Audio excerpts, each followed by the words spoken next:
درخت جڑوں سے اکھڑ گئے، 4 لاکھ سے زائد افراد بجلی سے محروم، مختلف ہائی ویز ٹریفک کے لیے بند، معمولات زندگی درہم برہم، تیز ہواؤں کی وجہ سے امدادی کاموں میں مشکلات کا سامنا۔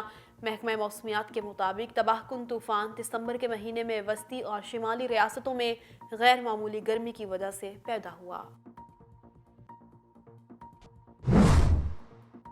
ویسٹ انڈیز کھلاڑی کورونا کا شکار، ون ڈے سیریز ملتوی، ٹیم وطن واپس روانہ۔ کورونا میں مبتلا کھلاڑی اور آفیشلز قرنطینہ مکمل کرنے کے بعد وطن روانہ ہوں گے۔ چیئرمین پی سی بی کہتے ہیں افسوس ہے کہ پاکستان اور ویسٹ انڈیز کے ون ڈے میچز منسوخ ہو گئے۔ ویسٹ انڈیز ٹیم آئندہ برس جون میں پاکستان آئے گی۔ اور کورونا کا خوف چھٹ نہ سکا، مس ورلڈ مقابلہ مسلسل دوسرے سال بھی ملتوی۔ مس ورلڈ 2021 مقابلے کا ایونٹ اگلے 90 دن میں پورٹوریکو میں ہوگا۔ 17ویں مس ورلڈ مقابلے میں 98 ممالک شرکت کریں گے۔ 2019 کی مس ورلڈ کا تاج جمیکا کی ٹونی این سنگھ جیتنے میں کامیاب ہوئی تھیں۔ ویلکم بیک، ہیڈ لائنز آپ نے جانی، خبروں کی تفصیل میں آپ کو بتائیں۔ سپریم کورٹ نے از خود نوٹس کے تحت 16,000 برطرف سرکاری ملازمین کو بحال کرنے کا حکم دے دیا۔ عدالت نے اٹارنی جنرل کی طرف سے پیش کردہ حکومتی تجاویز بھی مان لیں۔ سپریم کورٹ نے سرکاری ملازمین کی برطرفی کے خلاف نظر ثانی کی اپیلیں خارج کرتے ہوئے گریڈ 1 سے 7 تک کے ملازمین کو بحال کرنے کا حکم جاری کر دیا۔ گریڈ 8 سے 16 تک کے ملازمین کو بحالی کے لیے محکمانہ امتحان پاس کرنا ہوگا۔ مس کنڈکٹ اور کرپشن پر نکالے گئے ملازمین کو بحال نہیں کیا جائے گا۔ جسٹس منصور علی شاہ نے فیصلے میں ملازمین کی نظر ثانی کی اپیلیں خارج کرنے سے اختلاف کیا۔ 5 رکنی بینچ نے 4-1 کے تناسب سے کیس کا فیصلہ سنایا۔ سماعت کے دوران جسٹس عمر عطا بندیال نے ریمارکس دیتے ہوئے کہا کہ حکومت نے اپنی تجاویز میں تسلیم کیا کہ قواعد کو مد نظر نہیں رکھا گیا۔ ان لوگوں کو جب نکالا گیا ان کے حقوق متاثر ہوئے، ہمیں تضادات میں نہیں پڑنا چاہیے۔ ملازمین کی بھرتی کے وقت بھی قواعد و ضوابط کی خلاف ورزی ہوئی۔ ملازمین سے ہمدردی ہے، مگر عدالت نے آئین و قانون کو دیکھنا ہے۔ دوسری جانب وزیراعظم عمران خان کے مشیر برائے احتساب شہزاد اکبر کا کہنا ہے کہ نواز شریف اشتہاری ہیں، انہیں پاسپورٹ نہیں مل سکتا۔ لاہور میں میڈیا سے گفتگو کرتے ہوئے شہزاد اکبر نے کہا کہ اطلاعات ہیں کہ ساگدار نے سیاسی پناہ کا کیس فائل کیا ہے۔ نواز شریف علاج کی غرض سے گئے مگر انہوں نے علاج نہیں کرایا۔ انہیں کورونا کی وجہ سے ویزے میں توسیع ملی۔ ان کا کہنا تھا کہ نواز شریف نے مزید توسیع نہ ملنے پر اپیل دائر کر رکھی ہے۔ اگر توسیع نہ ملی تو انہیں برطانیہ چھوڑنا پڑے گا۔ وزیر اعظم کے مشیر نے کہا کہ برطانیہ میں مجرم کو وزٹ ویزے کی اجازت نہیں ملتی۔ شواہد ہیں کہ شریف فیملی کے اکاؤنٹس میں کک بیکس اور کمیشن بھی وصول کیے گئے۔ دوسری جانب پنجاب حکومت نے لاہور ہائی کورٹ کو اسموک کی وجہ سے اسکول 23 دسمبر سے 4 جنوری تک بند رکھنے کی یقین دہانی کرا دی۔ سی ٹی او کی پی ایس ایل میچز کے دوران ٹریفک جیم سے بچاؤ کے لیے ہیلی کاپٹر کے استعمال کی تجویز۔ مزید تفصیلات عبدالرحمان کی اس رپورٹ میں۔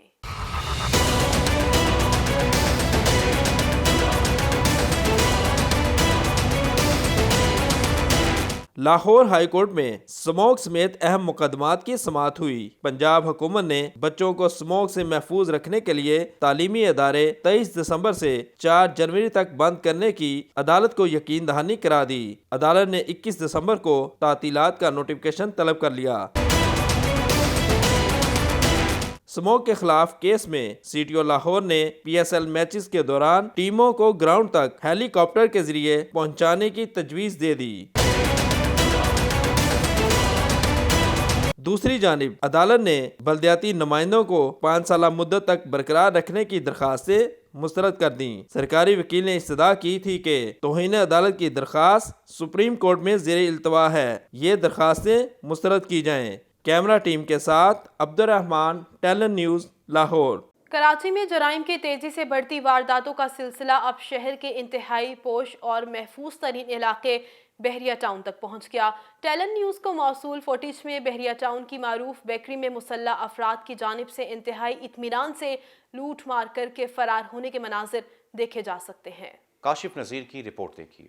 کراچی کے قریب سپر ہائی وے پر واقع شہر کی سب سے پوش سوسائٹی بحریہ ٹاؤن، جہاں 24 گھنٹے سوسائٹی کے سینکڑوں گارڈز گشت پر معمور ہے، جبکہ کمرشل ایریا میں بڑی تعداد میں نجی سیکیورٹی گارڈز بھی ہر وقت موجود ہوتے ہیں۔ اس کے علاوہ پوری سوسائٹی میں سی سی ٹی وی کیمروں کا بھی جال بچھا ہوا ہے، لیکن اس سب کے باوجود مسلح افراد نے بحریہ ٹاؤن کے کمرشل ایریا کی معروف بیکری میں کئی منٹ تک لوٹ مار کی اور بآسانی فرار ہونے میں کامیاب ہو گئے۔ ٹیلن نیوز کو موصول ہونے والی سی سی ٹی وی فوٹیج میں دیکھا جا سکتا ہے کہ مسلح افراد نہ صرف بیکری کا کیش لوٹ رہے ہیں بلکہ بیکری میں موجود ڈیلیوری بوائز اور گاہکوں کی بھی تلاشی لے کر موبائل فون اور نقدی نکال رہے ہیں۔ مسلح ڈاکو بیکری سے لاکھوں روپے لوٹ کر فرار ہو گئے اور اس واردات سے سوسائٹی کے لوگوں میں تشویش کی لہر دوڑ گئی۔ رہائشیوں کا کہنا ہے کہ اتنی سخت سیکیورٹی کے باوجود مسلح افراد کا سوسائٹی میں داخل ہونا اور واردات کے بعد فرار ہو جانا بڑا واقعہ اور بحریہ ٹاؤن کی سیکیورٹی پر سوالیہ نشان ہے۔ دوسری جانب کراچی کے شاہ لطیف تھانے کی حدود میں پیپلز پارٹی کے رہنما حاجی چنزیب کے بھائی کو ڈکیتی مزاحمت پر ڈاکوؤں نے فائرنگ کر کے شدید زخمی کر دیا۔ ڈاکو پاکستان ٹائلز اینڈ ٹریڈرز کے گودام میں گھسے اور لاکھوں روپے کی نقدی چھین لی۔ مزاحمت پر پیپلز پارٹی رہنما حاجی چنزیب کے بھائی اور وہاں پر موجود دیگر افراد کو بھی زخمی کیا۔ ان سے موبائل فونز، نقدی اور دیگر اشیاء چھین کر فرار ہوئے۔ واقعے کی C C T V footage Talon News کو موصول ہو گئی جس میں دیکھا جا سکتا ہے کہ 2 موٹر سائیکلوں پر سوار 4 مسلح ملزمان گودام میں گھس گئے اور فرار ہوتے وقت فائرنگ کی جس سے پی پی رہنما کا بھائی زخمی ہو گیا۔ شہر قائد میں گیس کے بحران نے شدت اختیار کر لی۔ گھروں میں گیس کی بندش اور لوڈ شیڈنگ کے باعث کھانا پکانا مشکل ہو گیا۔ ہوٹلوں پر گیس سلنڈر استعمال ہونے کے باعث نان اور چپاتیوں کی قیمت میں اضافہ ہونے سے شہری پریشانی سے دوچار ہیں۔ کراچی سے تیمور شکیل کی رپورٹ دیکھیے۔ سردی کا موسم آتے ہی سارے شہر میں گیس کی لوڈ شیڈنگ شہریوں کو اذیت میں مبتلا کر دیا۔ ہوٹل مالکان کا کہنا تھا کہ گیس کی بندش کے باوجود گیس کے بھاری بل بھیج دیے جاتے ہیں۔ بھائی کیا کریں، ابھی سب ہمارے ہوٹل میں ہر چیز گیس پہ سلنڈر پہ چل رہی ہے۔ پراٹھا ہمارا سلنڈر پہ چل رہا ہے، پوری ہماری سلنڈر پہ چل رہی ہے، تندور ہمارا سلنڈر پہ چل رہا ہے، کچن ہمارا سلنڈر پہ چل رہا ہے۔ اس کے باوجود اس مہینے کا بل ہمیں 2 لاکھ کا بھیجا ہے، وہ ہمیں بھرنا ہے کیونکہ بھرے نہیں تو گیس کھڑی جائے گی۔ ہوٹل مالکان کا کہنا تھا کہ گیس نہ ہونے کی وجہ سے کاروبار شدید متاثر ہو رہا ہے۔ اب یہ کہ انسان کام کرے تو کیسے کرے، مہنگائی نے تو انسان کمر توڑ دی ہے انسان کی۔ گیس لوڈ شیڈنگ کے باعث گیس سلنڈر کی صورت میں خریدنی پڑتی ہے۔ گیس سے روٹی اور دیگر چیزوں کی قیمتوں میں بھی اضافہ ہوتا ہے، جبکہ گھروں میں کھانا پکانا دشوار ہو گیا۔ بچے بغیر ناشتہ کیے اسکول جانے پر مجبور ہیں۔ گھروں میں گیس بالکل غائب ہے بھائی، اور صبح ہمارے پر رش ہوتا ہے، اسکول کے بچے سب یہاں سے لے کے جا رہے ہوتے ہیں۔ لوگ بہت پریشان ہیں گیس کی وجہ سے، بالکل گیس نہیں ہے گھروں میں، سب پریشانی کی حالت میں یہاں پہ آپ دیکھ رہے ہیں آپ کہ سب یہ پریشان ہو کے آ رہے ہیں یہاں پہ، گیس بالکل غائب ہوئے بھی گھر۔ شہریوں نے حکومت سے اپیل کی ہے کہ گیس لوڈ شیڈنگ کا مستقل حل نکالا جائے اور شہریوں کو شدید سردی میں اذیت سے نجات دلائی جائے۔ سندھ حکومت اور اپوزیشن جماعتوں کے درمیان سرد جنگ اب بیانات سے آگے بڑھ کر سڑکوں پر پہنچ گئی ہے۔ شہر کی بڑی شاہراہیں اور عمارتیں حکومت سندھ کے خلاف نعروں پر مبنی بینر سے سجا دی گئی ہیں۔ تیمور شکیل کی رپورٹ دیکھیے۔ سندھ حکومت کی جانب سے قومی اسمبلی میں بلدیاتی ایکٹ پاس کر کے تمام بلدیاتی اداروں کا کنٹرول اپنے ہاتھ میں لے لیا۔ وہیں شہر قائد کی عوام اور سیاسی جماعتوں کی جانب سے احتجاج کا سلسلہ جاری ہے۔ دوسری جانب مختلف محکموں کے افسران میں تشویش کی لہر دوڑ گئی۔ سندھ اسمبلی سے نئے بلدیاتی قانون کی منظوری کے بعد بلدیاتی اداروں میں سرکاری امور ٹھپ ہو کر رہ گئے ہیں اور ملازمین شش و پنج کا شکار ہیں۔ جماعت اسلامی، پاکستان تحریک انصاف، MQM، پاک سرزمین پارٹی اور دیگر جماعتوں کی جانب سے احتجاج کی کال دے دی گئی۔ 19 دسمبر کو جماعت اسلامی کی جانب سے بھی احتجاجی ریلی KMC ہیڈ آفس جائے گی۔ MQM کی خواتین نے بھی گزشتہ روز ریگل چوک پر سندھ حکومت کے خلاف بھرپور مظاہرہ کیا تھا۔ شہر بھر میں مختلف سیاسی جماعتوں کی جانب سے بلدیاتی قانون اور سندھ حکومت کے خلاف بینرز لگا دیے گئے۔ اہم شاہراہوں پر سیاہ بینرز آویزہ کر دیے گئے۔ دیگر جماعتیں بھی سراپا احتجاج ہیں۔ شہریوں کا کہنا تھا کہ کئی سال سے PPP سندھ میں حکومت کر رہی ہے، لیکن PPP نے کوئی کام نہیں کیا۔ عباسی شہید اسپتال میں بھی بلدیاتی قانون کے خلاف MQM کی ذیلی شعبوں کی جانب سے بھی بینرز آویزہ کر دیے گئے ہیں۔ رپورٹ آپ نے جانی ٹیلن نیوز سے، اب تک کے لیے اتنا ہی۔ مزید خبروں اور اپڈیٹس کے لیے دیکھتے رہیے ٹیلن نیوز۔